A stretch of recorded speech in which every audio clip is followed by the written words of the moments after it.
what are the daily habits that any pro athlete, or I would say, Chicago Bulls player needs to have, and work on each of those one at a time and get it to where it's consistent.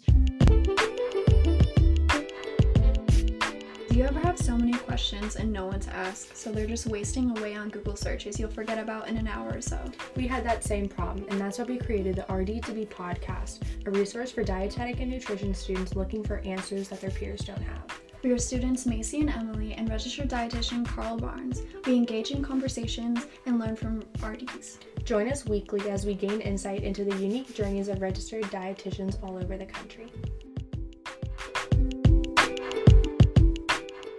Welcome to another week of the RD2B podcast. I'm your registered dietitian host, Carl Barnes. It's our podcast each week where we sit down with a different registered dietitian who really just showcases the diversity of opportunity in the profession. As we all come to love the dietetics profession, it's really to highlight that there is no traditional role. There's no traditional path. And today's guest really highlights that, I think. So I'm really honored to have a face that is well known in the dietetics profession by many students as well. So we're here with Jenny Westerkamp. I'm not going to even bother to try and put any of the titles on it. I'm going to let you kind of highlight what you want to highlight, and we'll get going. Thanks so much for being here. Thanks, Carl, for having me. Like my quick introduction, it is hard because I feel like I have multiple identities in dietetics, but I am a entrepreneur at heart. I'm the founder of All Access Dietetics, which is a website for future dietitians, and then also a team dietitian in my other life for the Chicago Bulls. And I've had a career for about 10 years in pro sports, and then have been running All Access Dietetics for about 12 years. I started that when I was a senior in college at University of Illinois. Wow, so you're a very busy woman, to say the least. I am a very busy woman, yeah. I try to stay balanced though, and I have a lot of people helping, which is a lesson I learned along the way, for sure. Yeah, I'm sure support really does help make you, as successful as you are. So would you mind just talking a little bit about, undergrad before you became, Jenny Westerkamp, All Access Dietetics, all stuff like that? Sure. So in my undergrad, I actually started as a biology major, and I knew I liked science. I knew I liked food. I used to run cross country in grade school, not even high school, but I remember being like, oh, I should have Smart Start cereal and an apple before my race. I just tried to do my best with all of that. And then it wasn't until I got into biology, knew I didn't want to be in pre-med. And so I'm like, okay, I need another application of this science. I did like food. I also like Doritos in addition to healthy food, and I wanted to be a Doritos flavor inventor. So I switched into food science and human nutrition, thinking that could be my fun path. And then I learned about nutrition more, dietetics. Obesity was huge back. I mean, it still is, but like it was really a hot talking point. And so that's when I kind of put it together that nutrition was going to be my path. And then from there, I knew it was going to be sports nutrition when I was a student. Definitely. So when you were an undergrad, were you a part of, your Student Dietetic Association or something like that? Or what made you, really go full into the dietetic major? Right. So at my sophomore year, I realized biology wasn't going to be it. And I switched majors at the end of that year. And then I knew I needed experience. I knew my advisor told me I needed leadership experience. So I did get an internship with a sports dietitian, Julie Burns, for her work with the Chicago Blackhawks. So I helped her that summer. I also worked in a long-term care facility. So I got a little bit of clinical MNT experience there.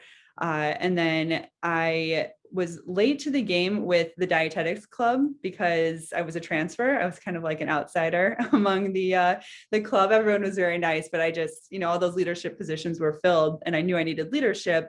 So I decided to start my own club and make myself president of it. And so I did that through this organization called Students Team Up to Fight Hunger. It was STUFF for short. And you were able to make a chapter at your college. It still exists today. And I tell people about it all the time. But basically, we created a group that helped to fundraise and to volunteer for the local food bank. that was the leadership experience that I got. And then I got involved in research as well. I still like the science. I still thought maybe I would want to do clinical research at the time. And so I worked in a few labs at University of Illinois where they had so many resources and so many labs that I could participate in, and got a taste of, I guess, rat studies and having to help behead rats at the end, and then realizing that wasn't my journey either. But all great experiences, and I think getting that diversity in your experience early on is a shortcut to knowing where you want to specialize and head in your career. Most definitely. I don't think a lot of people would be, they think research, going through A, B, C, and D, not all the animal testing that is available. Right. And that goes behind the scenes and things like that. So what made you want to start, working with a sports team and then go along to become, I guess, a sports dietitian? Well, I grew up with 5 younger brothers, and so sports was a very big part of my family's culture. I had cousins that played sports. It was just a big part of our lives. I was never that athletic, but I knew that it would be fun to work with athletes, people that were highly motivated and would inspire me in other ways too. So when I got the internship with Julie in that summer, it was actually the summer before my senior year, now that I'm thinking about it, I was able to see firsthand just what it was like going to training camp at the Chicago Blackhawks, the types of programs, performance plans that she put the players on. And I knew that was going to be what I wanted to do. And then from there, I still explored other areas, but I came back to sports because, well, she hired me when I first became a dietitian. So she gave me that part-time job, and I stayed with her for 4 years and really learned and understood the whole, I guess, there's so much beyond just sports nutrition, just even how pro sports teams work, the politics, for a better word, I guess, like the culture that you have to work within, the different restraints that you wouldn't think about.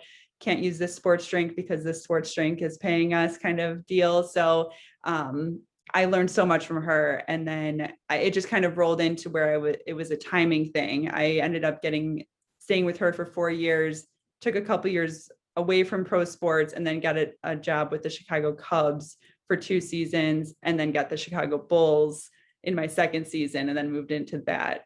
And in a perfect world, I wouldn't have had a gap and stopped, but that was just my situation and journey. But I knew I wanted to always stay in pro sports. So there's only two jobs that I was ready to take, and it was just waiting for those to open. Definitely. So what made you want to do, professional opposed to like going and working at a college with those athletes? I just had big dreams. I think my dream job was the Chicago Bulls, where I'm at now, because I grew up watching Michael Jordan and the 90s championships and just really thinking that would be the coolest experience to do. And with college, I did have a little bit of exposure. My sports nutrition professor worked with athletes at University of Illinois, but it's just a different type of role. So I deal with 15 players. I do everything for the team. It's very diverse. Maybe we'll talk more about this later, but it's diverse in terms of the food service, the clinical, medical nutrition therapy, the nutrition education that I do. I love that. I think in college settings, and colleges are really different across the board, but there's many more athletes and there's a lot more food service involved, fueling stations and just more catering and coordinating of food service for all of the athletes that wasn't as much of a fit for me. So that's why the pro sports, I like the very intimate relationships that I can have working individually with players, because there's not a lot of them, and be able to really habit coach and impact them on that kind of level. Great. Well, it's good to know like your niche, like where you want to go and stuff like that. A lot of people don't know where they want to end up that young. So what made you choose to do Chicago teams? Because I know you did your internship in Massachusetts. So why didn't you choose to, work with the Celtics or the Bruins? Well, I grew up in Chicago, so I knew that's home for me. And I knew that I wanted to be back where my family is, and and do that. And again, the love for the Chicago Bulls 90s, the joy that it brought me, I was like, I need to be a part of that. They haven't won a championship yet, but I was with the Cubs when they won the World Series. So that was pretty cool. Yeah, I know you mentioned you had a ring with the Cubs, right? Yeah, I do. I can't tell you where it is, but I mean, it's hidden. But yeah, that was really awesome. I was the minor league nutrition coordinator, and then I assisted in the major league clubhouse that year. That was my first season too. So it was just amazing timing to be a part of that. And then I was a part of that team in 2017 as well. And then that's when I made the switch to the Cubs after that, or to the Bulls after that season. So what are some similarities and differences between working with a minor league and a major league team, nutrition-wise? Yeah, well, budget is a huge difference. So we have to think more about budget and food costs at the minor league level. And also the nutrition education, even in baseball specifically, I had to do a lot of education where it was translated in Spanish. There's a lot of Spanish speaking players, more so in the minor leagues. They only because they're new to the league or new to the US, as they get to the major leagues, they've learned English at that point. So it's not as necessary, but yeah, there's the language, there's the cultural, education, and incorporating that into my, what I'm suggesting to them. And then it would be the number of players too. So in my role with the Cubs, I actually oversaw 5 clubhouse nutrition programs, and I hired a new dietitian to run each of those clubhouses. So it ended up being much more of a management position. I didn't have a lot of player one-on-one time, but I was able to oversee and create a program from scratch, and then really coach my dietitians on becoming better and more effective at their job. So it's actually a really unique role, and I love that about it. But then I was glad to go back to the Bulls to be able to be more one-on-one with players. Definitely. I feel like a lot of RDs want to be having that, they want to have that hands-on experience instead of, telling other dietitians what to do, stuff like that.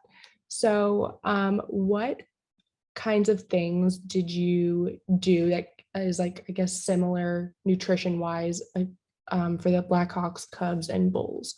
So what are the different like educational things that you had to do and diversity things you had to keep into consideration? Well, they were different. They had differences in terms of the population. When you just think of like the stereotypes, I suppose, or the general idea of hockey versus baseball versus basketball. Hockey, there's a lot of European, Canadian players. They tend to be actually from a higher socioeconomic class, which I didn't really know or realize, but that was the case. So then they just kind of came in with a different food journey that they'd been on. They might have had better quality food, or not being from the US had better diets in most cases. So that they ended up being a little bit more advanced than you might have basketball, where it's actually pretty diverse in terms of like low to high socioeconomic backgrounds growing up, pretty like balanced there. And then mostly from the US. There's other countries, but definitely not as diverse as like hockey or even baseball. So then you have to deal actually more so with there's a lot of influence in the NBA, I feel, than in other sports, with like fads and trends. Players asking me about the latest Netflix documentary, or like what people in LA are doing to lose weight. And I'm just like, there's just a lot of like US influence, if that makes sense. Everything that our whole entire population is bombarded with, diet culture, unrealistic body composition, ideals, like that is actually pretty heavy in the NBA. Whereas it wasn't like that as much in the NHL. And then in baseball was really interesting because that's not as active, like they're not burning as many calories. Their weight management is harder because they're not in season, like burning that many calories, except for pitchers and catchers for the most part. So you ended up treating these athletes more like normal humans if you wanted to assess, their needs. And a lot of it was around like making sure they didn't gain weight as the season went on. Whereas like in hockey and basketball, it was more about keeping weight on because they were burning so many calories. So those are just a few random things that come to mind in terms of how they're different. But overall, I would say they're similar in that everyone was really motivated. And they just have their journeys that they're on, and you just have to meet each player where they're at. I had a rookie that wasn't eating breakfast every day, and you'd be shocked, like, wow, a pro athlete that doesn't eat breakfast every day. But you have all those types of stories where they're just coming in at different levels of knowledge and motivation that you just have to work with them and keep moving them forward. Of course. So going back to working with the Cubs, did you have to learn Spanish or another language to be able to communicate that like nutrition education, or did you have a team that helped you with that, or how did you work with that language barrier? I did not have to know Spanish. I had a translator. The strength coach was the translator, so he would sit in on all of our assessment meetings and translate for me and translate my presentations as well. So ideally, I would have been better. If I would have thought that I would be staying with the Cubs longer, I would have definitely learned Spanish and been completely fluent. And I do find that MLB teams that are hiring now, especially for their minor league positions, Spanish is almost a requirement at this point. So that's definitely a need. I learned a few things, and I knew Spanish in high school, but certainly not to the level that was needed for that job. Yeah. You know, the basic, like, I want to go to the mall, or I want food or something like that, but not, how to translate nutrition information. So Right. what type of nutrition education do you provide to these athletes that you want to make sure that at the end of the, session, you want them to take away from? My approach has been about habits and identifying what are the daily habits that any pro athlete, or I would say, Chicago Bulls player needs to have, and work on each of those one at a time and get it to where it's consistent. I also have a sort of like when I think about the habits that I am talking to them about, I want to make sure that there are three things. So I want to make sure that they're high impact, they're enjoyable, and that they're easy to do. There's some great books about habit science. Atomic Habits is one. There's others that are out there, but there's this idea that psychologically you can make a habit easier by maybe stacking it with something else. So if I say to a player, like, you have to take these supplements, take them right after you brush your teeth, because you're brushing your teeth every day. So stack that with the supplement, try to make it easy, set alarms, do whatever. Enjoyable. So if I have a player that doesn't like to take pills, okay, we can get you a liquid form of these things so that it's more enjoyable for you. That goes more with like food habits, making sure that they enjoy the vegetables they're eating, not just scarfing them down. And then impactful. So I'm starting with the highest impact habits first, and then fine tuning from there. So for example, I might start with hydration. Like, it's the least exciting thing, but it's one of the highest impact things that are habits that a player can have. Too many players come into practice dehydrated. It puts them at higher risk for injury, sprains and strains, and it just can hurt their focus or their overall energy. And so just coming with something like that first helps build the buy-in when they can see the impact really easily, with making that connection of how they're hydrating and how they're performing or how they feel. Yeah. So do you think that, going into these sessions, that they are interested in learning about it? Or do you think they're like, the team has a dietitian that we need to listen to? Or what do you think their mindset is when you're giving information that will help them, but they, may not perceive it that well?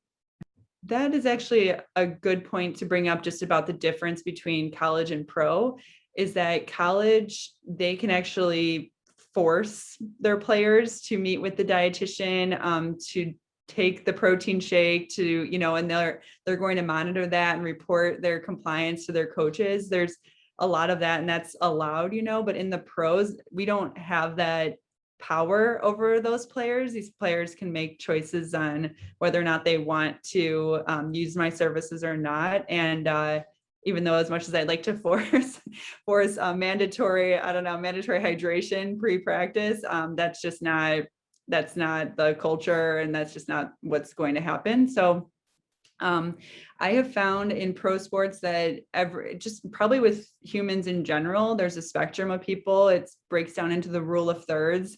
The athletic trainers, the strength coaches kind of back me up on this too. It happens in their area of work as well, where it's about a third really are into it and care. A third are sort of like wavering between caring and not caring. And then the other third don't care.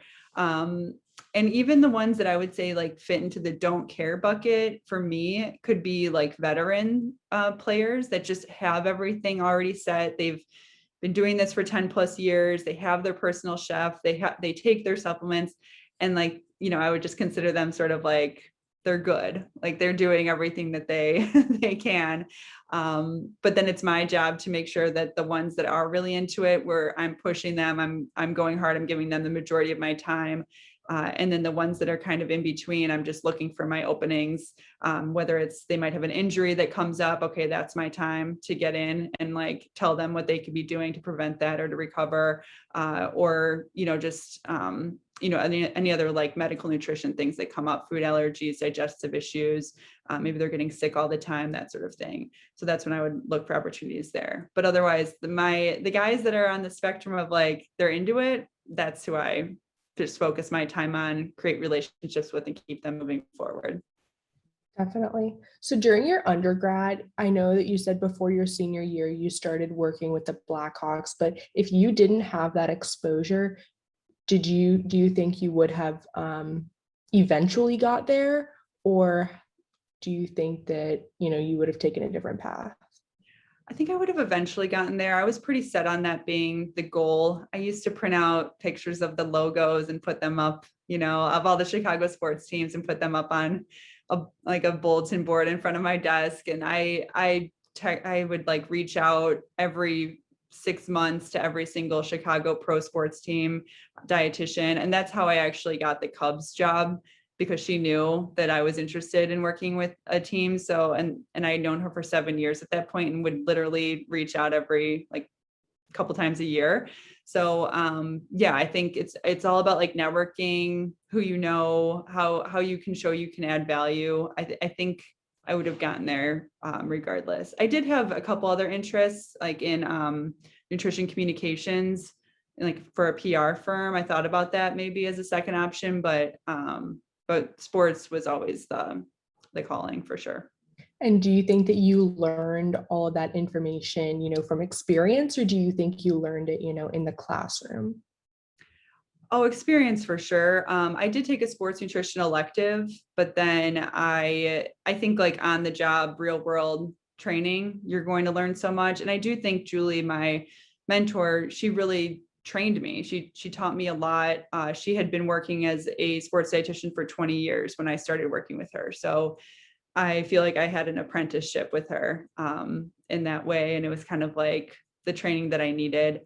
Certainly read a lot of books, got the CSSD, you know, and studied for that. And those are all ways that I trained. But a lot of it, I will say, once you get and you start practicing and you get into it, you're keeping up with the research. But I learned a lot more just with like communication strategies, habit coaching, learning about the science of habits, how to get people to change, motivational interviewing. All of those things I feel have helped me become a better sports dietitian too. Most definitely. And I guess going back a little bit, you said that you did a lot of food service as a sports dietitian, I believe. So what kind of things do you do food service wise? Right. Well, at the Chicago Bulls, that it's part of my job where I am working with the team chefs to come up with menus to make sure that the portions are what they should be for our athletes. Incorporating different functional ingredients into that. So having meetings, you know, every other week to go over those menus is one part of it. And then The other part is all of the away, like when the team is on the road, the away food service. So setting up menus for the hotel when they're there, for breakfast, lunch, dinner, and then food that's on the plane for when they either are going to the city or coming back after a game. And then also, I'm missing the other one. Oh, the arena food at the different arenas, setting up the pregame. And I'm incorporating specific player preferences of what they want, specific meal requests that they have, as well as keeping the variety, making sure it's executed well with the right ingredients, kind of meets our standards for portions, things like that. So we're really like all things food. It's going through me for sure. Great. And then I guess transitioning. So would you mind talking about what All Access Dietetics is and how you came about that? Right. So All Access Dietetics started when I was a senior in college at University of Illinois, and I had just gone through the process of applying to dietetic internships. And I thought that was unnecessarily hard. I was like, that was just a lot more than I thought. I had a great advisor, and we even had a class on it, and it was still a lot. And I think the part that I felt was missing was the strategy, not just on what to do to apply, but how to do it really well, right? I think you have the instructions, you know what you have to do, but how do you stand out? How do you be competitive for places that they're getting 100 applications and only taking 10 people? So I got into a really highly competitive program. I felt like I did so much research on cover letters and resumes and interview skills, everything that I felt that was missing for students. And so that's where All Access Dietetics was born. It started really more as like profiles for internships too. I wanted to make it easy to filter and search all the different options and then help people get into them. But fast forward now, oh my gosh, it's been 12, 13 years. I don't even know at this point, but it's grown so much. I mean, we're just the place to be for future dietitians. We now still offer the coaching and courses to help you get into internships, as well as future education model programs that are coming out. And then we help you pass the exam with RD exam prep. And then we have career development that's continuing to grow, where we're doing like toolkits and different specialties. We have a real world sports nutrition toolkit for people that want to become sports dietitians, and job coaching and confidence training, all sorts of things coming out to help people like launch their careers with confidence. So you said that you were very fortunate to get into a highly competitive program. So what kind of things did you do to make yourself stand out when you didn't have the resources that we have available now? Right. Well, I mean, it was all about just creating experiences. I mean, everything that I did was not on a job board. It wasn't forwarded to me from my advisor. Like I went out and reached out to 100 dietitians, like not even exaggerating, and tried to figure out where I could get experience, learn more about the different specialties. You know, people just thought it was clinical and food service and community when, you know, other students. And I was like, no, you can be a sports dietitian. You can work for Eating Well magazine. You can, create food products or do food labeling and all that. So, and I was only learning that because I was just Googling like crazy and figuring that out. So yeah, everything, like I said, I had the research experience where I just emailed every single professor in the department. I had the sports nutrition internship and the long-term care just by emailing locally the dietitians that came up on a Google search, and then creating the organization for the food bank. I knew I needed leadership, so I just went and created that. I think you just need to have a lot of initiative and realize that like it really is good. It really pays off to be bold in this field, because people so it's such a small field and so many people know each other that the more you reach out, the more you put your name out there, the better it will be. Definitely. I think, self-branding is something that a lot of students are too shy and too timid to do. They don't want to reach out to people in fear of being, annoying or bothering them. But that's how we do get these opportunities, just because, like you said, we're not going to get stuff through our advisors' emails all the time.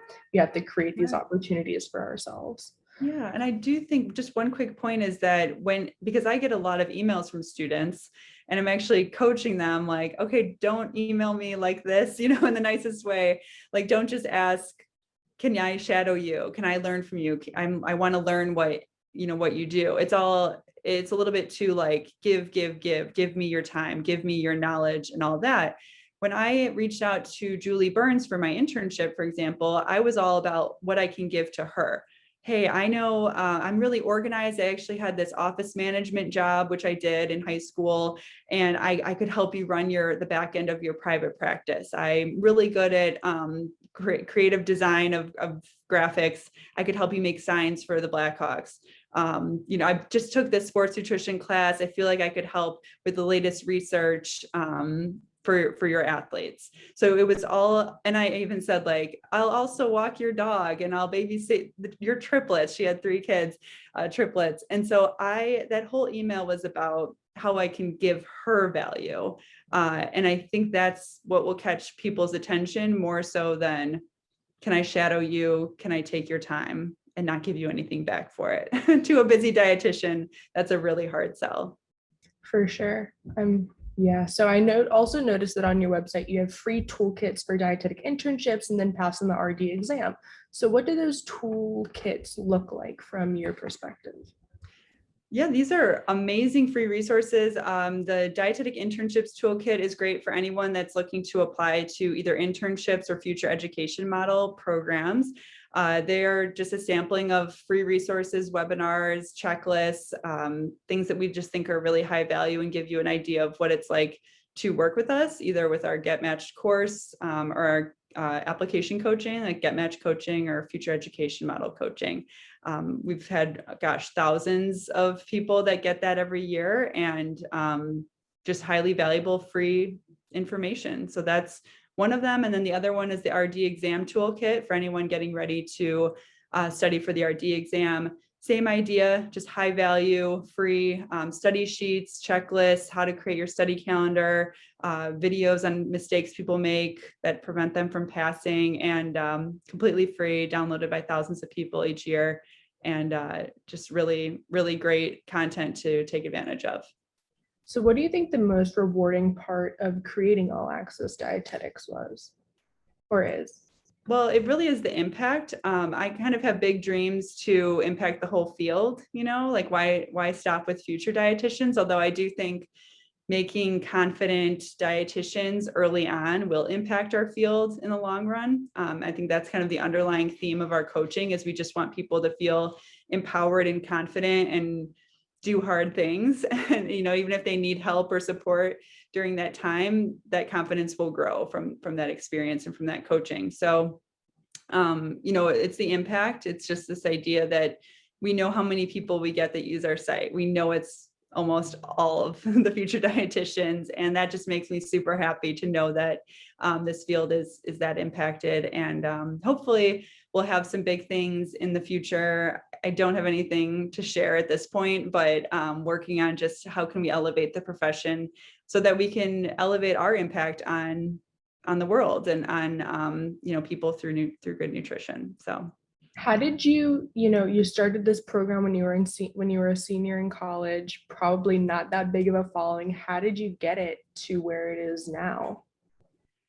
Not giving up. I think like 4 years ago, I almost gave up on it because I was sort of spinning my wheels. I was bringing in a revenue that, was good, was fine, but I was burning myself out, trying to work on it all the time in addition to my full-time job and my career in sports. So it was really 2 things, which, not giving up in the first 8 years was huge. I learned so much. I honestly wouldn't take that away because I just became a stronger business owner and learned more about the field and like the audience. But I did get a business coach in year 8 that really helped turn around the business and help me grow it and scale it beyond just myself. And then I brought on a team of 5 people plus 8 coaches, 4 tutors, and like 5 contractors. And I'm just growing it in that way. So it's not just about me and the amount of time I can put into it. And so that's been what's really helped allow it to grow so much and to create more impact. It's pretty awesome hearing you say, we behind the scenes, there's so much going on, but we as students don't know all the hard work you put into it. And we're just thinking, she was successful, she launched it, she's doing phenomenal things. But it's awesome to be able to hear that, you hired a coach to help you because you weren't where you wanted to be and you wanted to, set it apart from other programs that could be coming up. So I think it's really important for students to hear that no matter how, I don't want to say successful someone looks from the outside, you don't know all the behind the scenes stuff that you really put into it to make All Access so successful. Yeah. There were some dark years, like everything was fine, like no big deal. But there were some years where I know I was working really hard on it, but not in the right way. So there's just a lot of strategy that goes into how a business owner uses their time and energy, what they're focusing on. Are they tracking things? I wasn't tracking data. I didn't know my finances really well, of like profit and expenses and all those basics. I was just trying to learn it as I went, but it wasn't until I got the expert advice that I finally was like, okay, like there was things I needed to still learn. I could self-teach only so far. And I think it's good to self-teach and figure it out. Obviously, people can't afford coaches right off the bat all the time, but as soon as you can afford expert help, it will always pay off, as long as you're willing to do the work. So definitely. So I guess All Access, would you consider that a job? Would you consider it a hobby? What would you classify that as?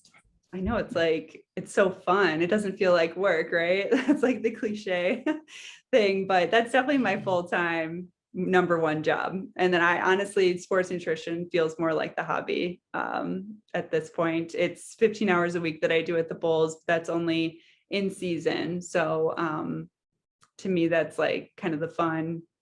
I do that to stay practicing still and keep my foot in the door. And it is really fun. There's a lot of perks. Just to be able to go to games or bring friends to games, so stuff like that. So that's more the hobby and keeps it fun. So how do you balance both of those? You say All Access takes up a lot of your time, 15 hours a week in season for the Bulls. How do you be able to take care of the Bulls, yourself, and All Access without burning out? Yeah, I almost did. I mean, I probably did burn out like 3 times in the first 10 years, just like kept recovering back from that. But no, it was just bringing on the team. I have a great director of operations now. Her name's Susan at All Access, who I could actually take a vacation day and she can completely run the business. So, and yeah, I have coaches now. I don't see clients anymore personally. So that's really helped like free up, like make my time more flexible. And then, yeah, even with the Bulls that can be flexible too, because I can choose, if I want to come in a practice day or a shoot around day, I can kind of like tweak my schedule in that way as well. So I think just the flexibility of both has allowed it to kind of fit. And then, I just have I've really mastered my time management. I think I'm kind of an excellent calendar block schedule type person. I stick to it. I just have a lot of discipline around getting things done that I say I'm going to get done for my business. And that's just taken, a decade plus of doing that and always staying motivated. So I just feel like those skills have come and that's how it's been able to work out. So did you always have that, Google Calendar blocking your time out, or was that something you learned over time? I learned it over time. I've read a lot around how like to-do lists don't really work. And this idea that it'll just like overwhelm you and make you feel like you didn't accomplish anything, or you'll do just the easy things first on the to-do list. So yeah, it was certainly, again, not doing the right things or spending the right time or right energy on my business. And so once I was more clear about like my role, the growth, the direction of everything, it became more clear like what I had to do each week and to reach my goals. So as long as you have like that clear vision and then can break it down realistically into your calendar, then that's the way to do it. Great. And I guess we'll finish up with what kind of advice do you have for students that, are very lost in this process? They're about to apply for internships.